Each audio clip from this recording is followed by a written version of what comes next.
Price lord, ಕರ್ತನಿಗೆ ಸ್ತೋತ್ರವಾಗಲಿ. ಆಮೇಲೆ ದಿವಸವೂ ಕೂಡ ಒಂದು ವಾಕ್ಯವನ್ನು ಧ್ಯಾನಿಸುವಾಗ ಪ್ರಸಂಗಿ ಪುಸ್ತಕದ 7ನೇ ಅಧ್ಯಾಯದ 8ನೇ ವಾಕ್ಯದಲ್ಲಿ ಒಂದು ಚಿಕ್ಕ ವಾಕ್ಯವು ಆಮೇಲೆ ನಮಗೆ ನಮ್ಮ ಜೀವಿತವನ್ನು ಕುರಿತು ಮಾತಾಡುವಂಥದ್ದಾಗಿದೆ. ಒಬ್ಬ ಮನುಷ್ಯನ ಆರಂಭದ ದಿವಸಕ್ಕಿಂತ ಅಂತ್ಯವು ಲೇಸಾಗಿರಬೇಕೆಂಬುದಾಗಿ, ಆದಿಗಿಂತ ಅಂತ್ಯವು ಲೇಸು ಎಂಬುದಾಗಿ ವಾಕ್ಯವು ಬರೆಯಲ್ಪಟ್ಟಿದೆ ಪ್ರಿಯರೇ.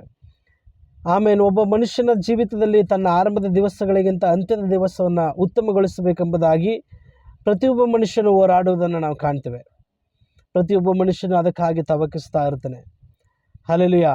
ಆಮೇಲೆ ಈ ರೀತಿಯಾಗಿ ಅಂತ್ಯದ ಒಂದು ದಿವಸವನ್ನು ಉತ್ತಮಗೊಳಿಸಿದಂಥ ಒಬ್ಬ ವ್ಯಕ್ತಿಯನ್ನು ನಾನು ನಿಮಗೆ ಪರಿಚಯಪಡಿಸುವುದಕ್ಕಾಗಿ ಹೋಗುತ್ತೇನೆ. ಲೂಕನ ಸುವಾರ್ತೆಯ 23ನೇ ಅಧ್ಯಾಯದಲ್ಲಿ 39ರಿಂದ 43ನೇ ವಾಕ್ಯದಲ್ಲಿ ಓದುವಾಗ ಇಬ್ಬರು ಕಳ್ಳರನ್ನು ಕುರಿತು ನಾವು ಓದ್ತೇವೆ. ಅದರಲ್ಲಿ ಒಬ್ಬ ಕಳ್ಳನು ಉತ್ತಮವಾದ ಒಂದು ತನ್ನ ಜೀವಿತವನ್ನು ಅಂತ್ಯಗೊಳಿಸಿದಂಥದ್ದನ್ನು ನಾವು ಕಾಣ್ತೇವೆ. ಹಲ್ಲೆಲೂಯಾ. ಈ ಕಳ್ಳನನ್ನು ಕುರಿತು ನಾನು ಹಲವಾರು ಸಲ ಚಿಂತನೆ ಮಾಡಿದ್ದೇನೆ.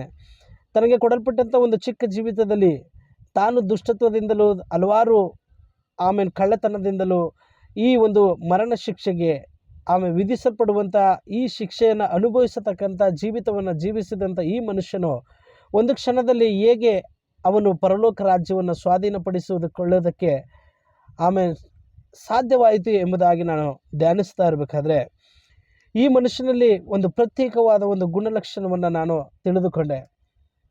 ಹಲ್ಲೆಲೂಯಾ.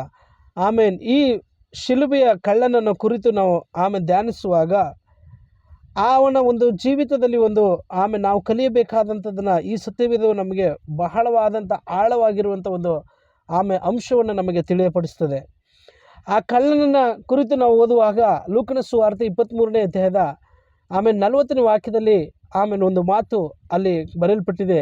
ಎರಡನೆಯವನು ಅವನನ್ನು ಗದರಿಸಿದನು, ನೀನೋ ಇದೇ ದಂಡನೆಯಲ್ಲಿ ಇರುವಾಗಲೂ ದೇವರಿಗೆ ಹೆದರುವುದಿಲ್ಲವೋ ಎಂದು ಶಿಲುಬೆಯಲ್ಲಿದ್ದ ಆ ಕಳ್ಳನು ಮತ್ತೊಬ್ಬ ಕಳ್ಳನನ್ನು ಪ್ರಶ್ನೆ ಮಾಡುತ್ತಾನೆ. ಹಲ್ಲೆಲೂಯಾ.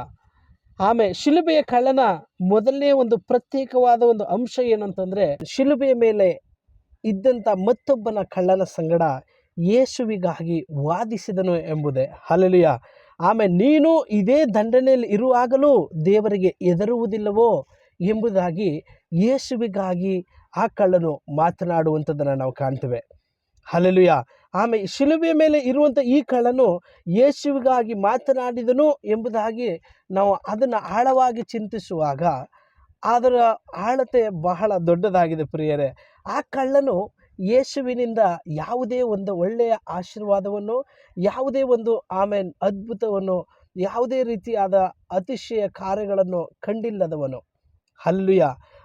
ಯಾವ ರೀತಿಯಾದಂಥ ಸಂಪತ್ತನ್ನು ಕೂಡ ಯೇಸುವಿನಿಂದ ಹೊಂದಿಕೊಳ್ಳದಂಥವನು, ಏನನ್ನೂ ಹೊಂದಿಕೊಳ್ಳದೆ, ಏನನ್ನೂ ಅಪೇಕ್ಷಿಸದೆ ಇರುವಂಥ ಒಬ್ಬ ಕಳ್ಳನು ಈ ಯೇಸು ಕ್ರಿಸ್ತನನ್ನು ಕಾಣುತ್ತಿರುವಂಥದ್ದು ಕೂಡ ಈ ಗೋಲ್ಗತ್ತ ಬೆಟ್ಟದಲ್ಲಿ ಮಾತ್ರನೇ ಆಗಿದೆ. ಎಲ್ಲರೂ ಕೈಬಿಟ್ಟಂಥ ಅವಸ್ಥೆಯಲ್ಲಿ ಯೇಸು ಕ್ರಿಸ್ತನು ಶಿಲುಬೆಯ ಮೇಲೆ ತೂಗಿ ಹಾಕಲ್ಪಟ್ಟಾಗ ತಮ್ಮ ಶಿಷ್ಯರು ಕೂಡ ತಾವು ಮಾತಾಡುವುದಕ್ಕೆ ತಾವು ಬರಲಿಲ್ಲ. ಅದ್ಭುತ ಕಾರ್ಯಗಳನ್ನು ಹೊಂದಿಕೊಂಡಂಥ ಜನರು ಅಲ್ಲಿ ಯೇಸುವಿಗಾಗಿ ಮಾತನಾಡುವುದಕ್ಕೆ ಬರಲಿಲ್ಲ. ಆದರೆ ಏನನ್ನೂ ಅಪೇಕ್ಷಿಸದೆ, ಯಾವುದನ್ನೂ ಹೊಂದಿಕೊಳ್ಳದೆ, ಯಾವ ಒಂದು ಒಳ್ಳೆಯ ಕಾರ್ಯಕ್ಕೂ ಬಾಧ್ಯತೆ ಇಲ್ಲದಂಥ ಈ ಕಳ್ಳನು ಕೊನೆಯ ಕ್ಷಣದಲ್ಲಿ ದೇವರಿಗಾಗಿ ಮತ್ತೊಬ್ಬ ಕಳ್ಳನ ಸಂಗಡ ವಾದಿಸಿ ದೇವರಿಗಾಗಿ ಮಾತನಾಡುವಂಥ ಒಂದೊಳ್ಳೆಯ ಪ್ರತ್ಯೇಕವಾದ ಒಂದು ಗುಣಲಕ್ಷಣವನ್ನು ನಾವು ಅಲ್ಲಿ ಗಮನಿಸ್ತೇವೆ. ಪ್ರಿಯರೇ, ನಾವು ಈ ದಿವಸಗಳಲ್ಲಿ ನಮ್ಮ ಜೀವಿತಗಳಲ್ಲಿ ಎಷ್ಟೋ ಒಳ್ಳೆಯದನ್ನು ದೇವರಿಂದ ಪಡೆದುಕೊಂಡಂಥವರೇ, ಹಲವಾರು ರೋಗ ಸೌಖ್ಯಗಳನ್ನು, ಅದ್ಭುತ ಸಾಕ್ಷಿಗಳನ್ನು ದೇವರಿಂದ ನಾವು ಹೊಂದಿಕೊಂಡಂಥವರೇ. ಆದರೆ ನಾವು ಚಿಂತಿಸಬೇಕು, ನಾವು ಯೇಸುವಿಗಾಗಿ ಈ ಅಂತ್ಯಕಾಲದಲ್ಲಿ ಏನು ಮಾಡುತ್ತಿದ್ದೇವೆ? ದೇವರು ನಮಗೆ ಕೊಡಲ್ಪಟ್ಟಂಥ ಒಂದೇ ಒಂದು ಭಾರ, ಅದು ಸುವಾರ್ತೆಯನ್ನು ಸಾರಬೇಕೆಂಬ ಒಂದು ಭಾರ. ಆ ಭಾರವನ್ನು ಹೊತ್ತು ನಾವು ಹಲವಾರು ಜನರಿಗೆ ಸುವಾರ್ತೆಯನ್ನು ಸಾರುತ್ತಿದ್ದೇವಾ? ನಾವು ಯೇಸುವಿಗಾಗಿ ಮಾತನಾಡುತ್ತಿದ್ದೇವಾ? ನಾವು ದೇವರಿಗಾಗಿ ವಾದಿಸ್ತಾ ಇದ್ದೇವಾ? ಹಲ್ಲೆಲೂಯಾ. ನಾವು ಈ ಒಂದು ಕಳ್ಳನ ರೀತಿಯಲ್ಲಿ ಈ ಅಂತ್ಯಕಾಲದಲ್ಲಿ ದೇವರಿಗಾಗಿ ನಾವು ಮಾತನಾಡುವುದಕ್ಕೆ ನಾವು ಸಿದ್ಧರಿದ್ದೇವಾ ಎಂಬುದನ್ನು ನಮ್ಮಲ್ಲಿ ನಾವು ಪ್ರಶ್ನೆಯನ್ನು ಕೇಳಿಕೊಳ್ಳಬೇಕು.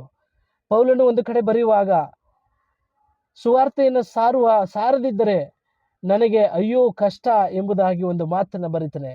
ಪ್ರಿಯ ದೇವಜನರೇ, ನಾವು ದೇವರಿಗಾಗಿ ನಮ್ಮ ಜೀವಿತದಲ್ಲಿ ತವಕಿಸುವಂಥವರಾಗಿರೋಣ.